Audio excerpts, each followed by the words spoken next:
Imagine a beautiful sunny spring morning and you decide you want to go hiking in one of the most beautiful natural spots.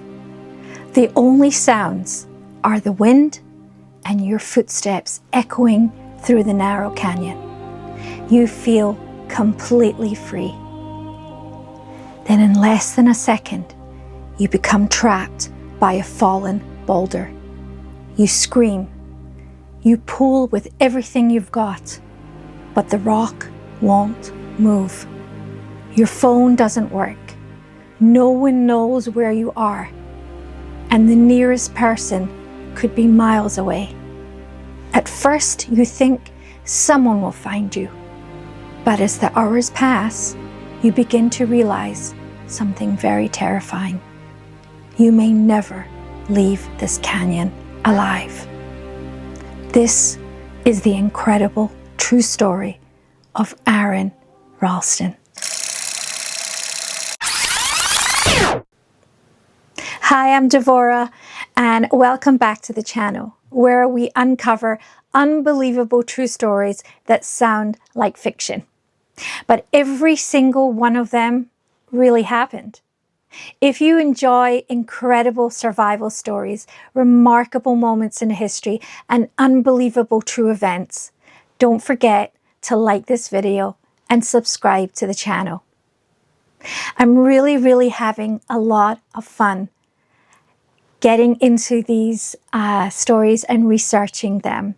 This is my third video on this channel. I've done so much research on him. I watched the movie, I watched his interviews, I just found whatever I could online. And this truly is a remarkable story of this young man. So let's get into today's story. Our story begins with a man who loved adventure. Aaron Ralston wasn't reckless. He wasn't inexperienced. In fact, quite the opposite. Born in Ohio and later living in Colorado, Aaron had spent years climbing mountains, hiking remote trails, and exploring places that most people would never dream of visiting. Friends describe him as intelligent, determined, and incredibly fit. Nature wasn't just a hobby for him, it was where he felt most alive. By the spring of 2003, 27-year-old Aaron had already climbed many difficult mountains and regularly challenged himself in some of America's most remote wilderness. He enjoyed hiking alone. For Aaron, being alone wasn't lonely, it was peaceful. There was no distractions, no phones constantly ringing, and no crowds, just him and nature. On the morning of April 26, 2003, Aaron decided that he wanted to go on a short trail. So he packed his small backpack with some food, some water, climbing equipment, and his video camera. He drove to Bluejohn Canyon in the southeastern Utah.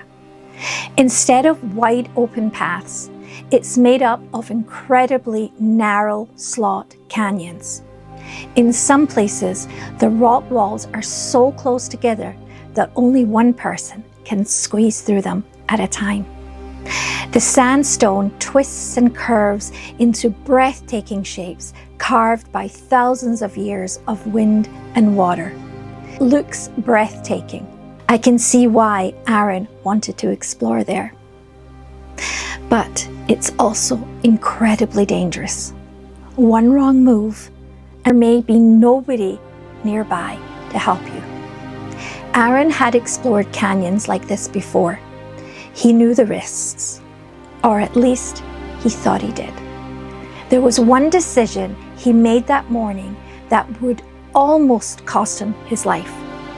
He didn't tell anyone where he was going. Smartphones, GPS tracking, and location sharing just weren't part of everyday life. It wasn't unusual for experienced hikers to just head off out alone. But still, that one decision would later become one of the biggest lessons to come out from this story. As Aaron hiked deeper into Bluejohn Canyon, he admired the towering rock formations around him. He was having such a wonderful time, just him and nature. Hours passed peacefully, and then he decided to go down even further, a narrow section of the canyon. He noticed a boulder wedged in the narrow section and decided to use this as a stepping stone, if you like. First, he tapped with his foot to see if it could take his weight, and feeling confident that it could take his weight, he stepped onto the boulder to lower himself down a short drop. Unfortunately, the boulder wasn't as stable as it looked.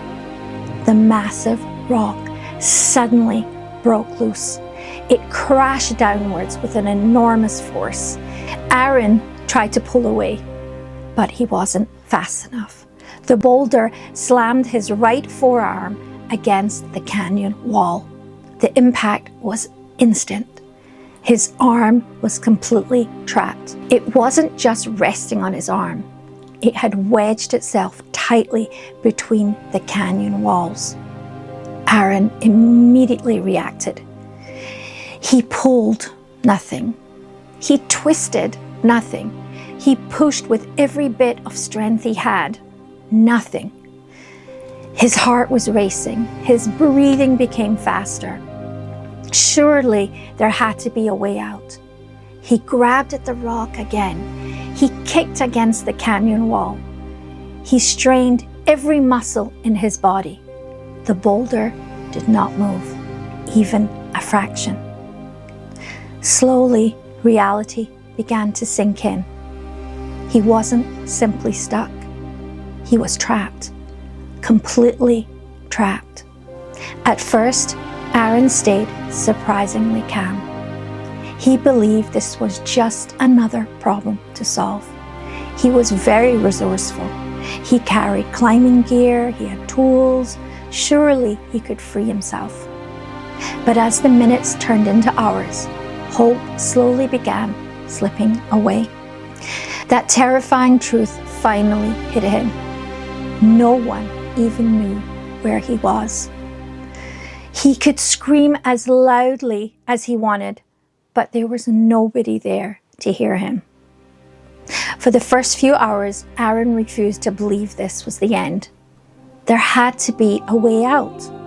He planted his feet against the canyon walls and pulled with everything he had. Nothing. He tried pushing the boulder in different directions. Nothing. He unpacked all his climbing gear from his backpack and used his ropes and hooks to wrap it around the rock to try and pull the rock away from his trapped arm. But the rock never moved, not even a fraction of an inch. Then he looked more closely at what he was up against. The boulder had become tightly wedged between the narrow canyon walls. It wasn't simply just sitting on his arm. It was locked into place. Aaron had estimated that it weighed around 800 pounds, which is about 360 kilograms. He was one man against a rock that wasn't going anywhere. As the afternoon wore on, the desert heat became relentless. Although slot canyons provide some shade, the air was still dry. Every movement drained more of his energy. He checked in his backpack again. The contents were painfully limited. He had some small snacks. He had less than a liter of water. And he had a cheap multi-tool with a dull knife. Oh, and he had his video camera, some climbing equipment, and that was it. He began to make a plan. Just take sips of water, small bits of food.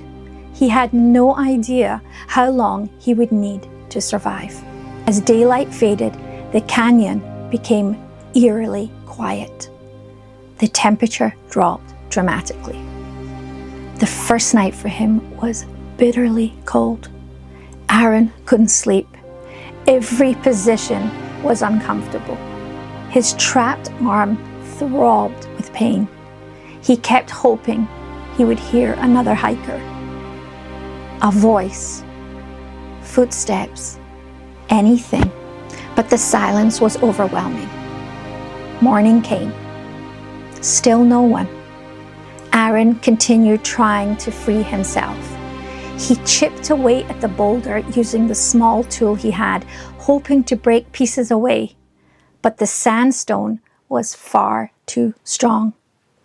Hours of work made almost no difference. The effort only exhausted him further. By the second day, dehydration was becoming a serious problem. His lips were cracked, his mouth was painfully dry, and every swallow became more difficult. Yet, he forced himself to stay calm. He knew panic would only waste precious energy. Instead, he focused on solving one problem at a time. Could he somehow break the rock? Could he pull his arm free? Could he somehow signal for help? He shouted until his voice became hoarse. No one answered. The canyon swallowed every sound. As another night passed, Aaron began thinking about his family, his parents, his friends.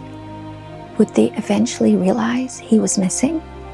Would they know where to search? The answer was devastating. Probably not. There were countless canyons in southeastern Utah. Without knowing his exact route, rescuers would have an almost impossible task. By the third day, his water was nearly gone. He understood something terrifying. Without water, the human body can only survive for so long. His thoughts became slower, his movements weaker. He refused to stop trying, even considered somehow amputating his own arm. He looked at the dull blade on his inexpensive multi-tool. It seemed impossible. The knife wasn't nearly sharp enough. He pushed the thought aside. There had to be another way. But each failed attempt brought him closer to accepting the truth. As the days dragged on, Aaron found himself talking out loud just to hear another voice. Sometimes he talked to himself. Sometimes he spoke to the canyon. Anything to break the crushing silence. Knowing he might never leave alive, he picked up his small video camera. He began recording messages for the people he loved. He spoke directly to the camera, to his parents. He thanked them for everything they had done for him. He told his family and his friends how much he loved them. Believing he was nearing the end, Aaron also took out a small tool and carefully carved his name into the canyon wall. Below it, he carved his birth date. Then, believing he would never leave that canyon alive, he carved what he thought would be the day of his death. It was one of the most emotional moments of his entire ordeal. He truly believed those markings would be the only way anyone would identify him. By the fifth day, Aaron had run out of drinking water. Desperate to stay alive, he did something that most people could hardly imagine. He drank his own urine to delay dehydration. It wasn't a solution, but it gave him a little more time. His body was growing weaker by the hour. His vision was blurring and simple movements became exhausting. Exhausted, Aaron drifted in and out of sleep. During one of those moments, he later described having what felt like a vivid vision. He saw himself in the future, alive, well, walking with a small child. The image filled him with hope. Whether it was a dream an hallucination, or simply his mind refusing to give up, it reminded him that there was still something worth fighting for. When he woke, he looked once more at his trapped arm. For days, he had been trying to move the boulder. Now, for the first time, he stopped thinking about moving the rock. Instead, he began thinking about moving himself. And that thought would change everything.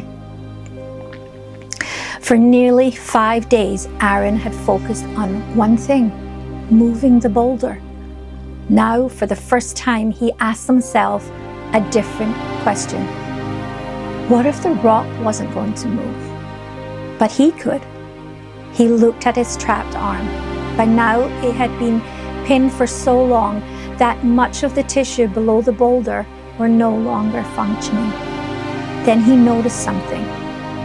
If he used the weight of his body in just the right way, he might be able to break the bones in his forearm.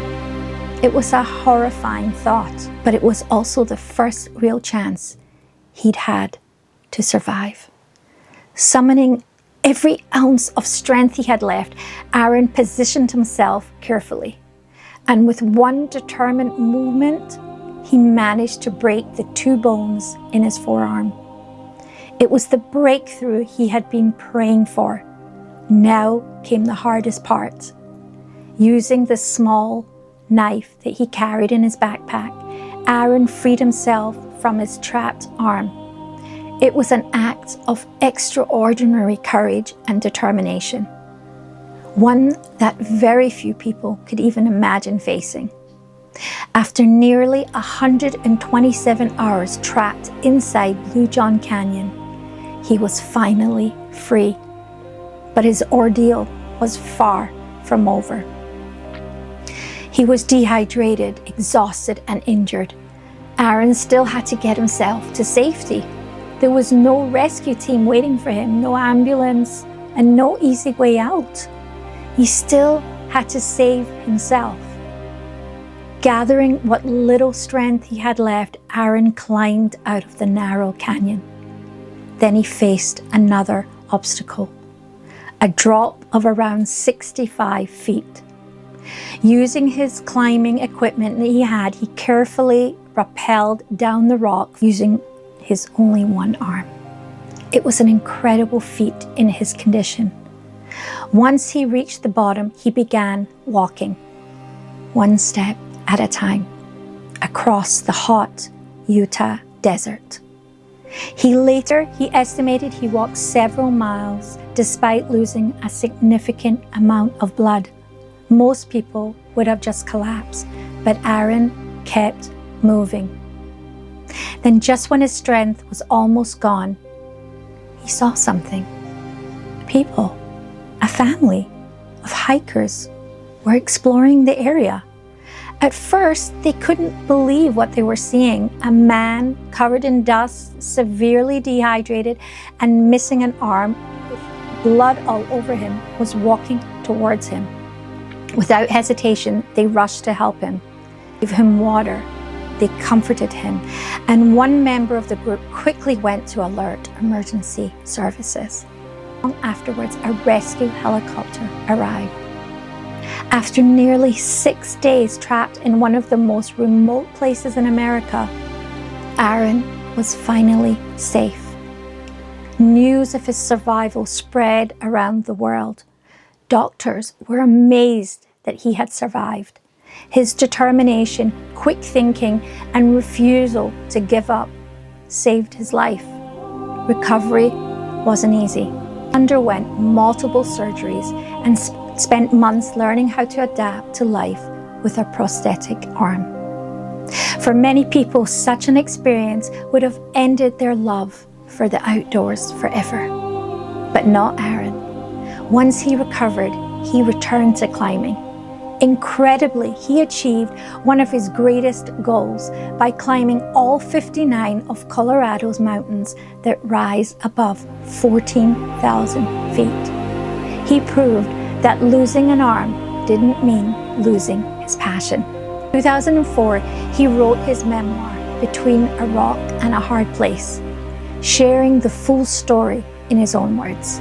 Several years later, his remarkable survivor story reached an even larger audience when it was adapted into the critically acclaimed film 127 Hours, starring James Franco. Today, Aaron often speaks about resilience, preparation, and appreciating life. He has said that while he would never wish to relive those 5 days, they changed the way he sees every day that follows. His story reminds us that the human spirit is capable of extraordinary things.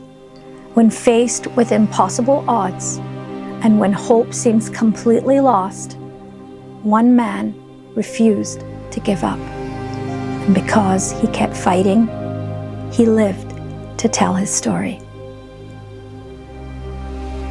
That was amazing. And I really recommend that you go and read his book or seek out the movie. Thank you so much for watching. If you enjoy this unbelievable true story, please give this video a thumbs up, subscribe to the channel, and turn on the notifications so you don't miss the next incredible story. Oh, and remember, this wasn't a legend. It wasn't a movie. It really happened. I'll see you in the next one. Bye-bye.